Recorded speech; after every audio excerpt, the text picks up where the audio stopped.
Movies you enjoyed incorrectly or fundamentally misunderstood. As a little kid, I thought RoboCop was just an action movie. 12-year-old kids don't pick up on satire easily. Office Space was wacky and funny when I was a teenager. Now all the Office scenes just make me shudder. I watched The Death of Stalin in a small art theater with my daughter and about a dozen senior citizens. They thought it was a docudrama. My daughter and I were rolling with laughter, much to their collective puzzlement. Dr. Strangelove. Gentlemen, you can't fight in here. This is the war room. Kids don't get satire. I was incredibly high when I watched Fight Club for the second time and was fully convinced it was an epic love story between Brad Pitt and Ed Norton. Oh yeah, I felt like a huge idiot when I realized that Starship Troopers was satire. When I first saw it, I took it literally and thought it was super dumb. Seriously don't know how I missed that. Jacob's Ladder was erroneously advertised as a straight-up horror film when it came out. I went to see it and came away confused. It wasn't until some years later that I watched it again and understood that it was a great film about, spoiler, the dying hallucinations of a soldier in Vietnam that was poorly advertised.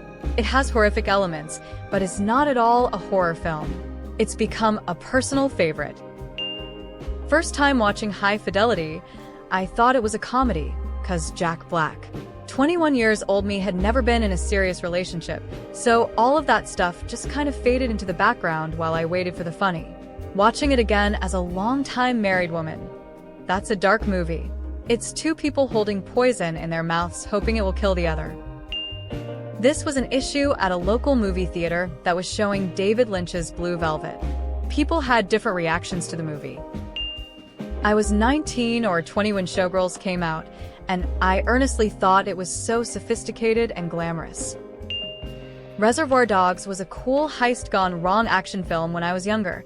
Now it's a study of the concept of respect, betrayal, and ego. It's so much better than Way. When Ghostbusters came out, I was 10. And while it was not critical to the plot, there were some important sexual implication scenes that I didn't realize were sexual. I didn't know any better, but I loved to imitate them. Just like I would sing along to a million 80s songs not realizing what I was saying. The bliss of innocence. Any musical as a child. I couldn't understand why people kept spontaneously breaking into song and dance for no reason. Who's Afraid of Virginia Woolf? I saw when I was 20, and it was hilarious. Lots of people watch Starship Troopers without realizing it's about fascist propaganda representing the villains as the good guys end. All of Mega and Fight Club. Starship Troopers when I was 12 or so. I thought it was an action movie, and I had probably not even heard the word satire. This is slightly the opposite maybe, but it took me forever to get around to watching the Grand Budapest Hotel. And let me tell you, I think it hits differently in 2026 than it probably did in 2014. The Favorite with Emma Stone is a lot like the movie you thought The Duchess was. Check it out if you haven't seen it, it's great. I got maybe halfway through Return of the Living Dead before I realized it was a parody woman facepalming in my defense. It was right after it came out, and I was very, very high. Still one of my favorites. Not a movie, but I read Heartbreak House and 100% got all the subtext. Years later, I got what it's supposed to be about. Still better read for subtext. This is England Chronicles How the Far-Right United Front Co-ops the very anti-racist UK skinhead movement in the early 80s. Many people think skinheads are all neo-Nazis. They're not. And very few people in the US know what the United Front is. I'm not even sure if people in the US understood they were watching a film about skinheads.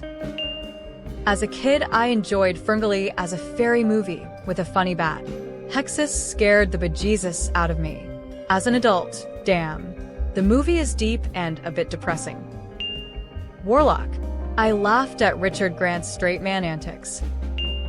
The first time I saw Top Gun, I thought I busted my parents watching a skin flick because of the Tom Cruise/Val Kilmer underwear and towel fight in the bathroom. That movie still rates as heated rivalry before heated rivalry in my mind, with a side of jets and one-liners. Seeing Texas Chainsaw Massacre, original, the first time. OMG, this is horrifying. Seeing it the second time, OMG, it's a comedy.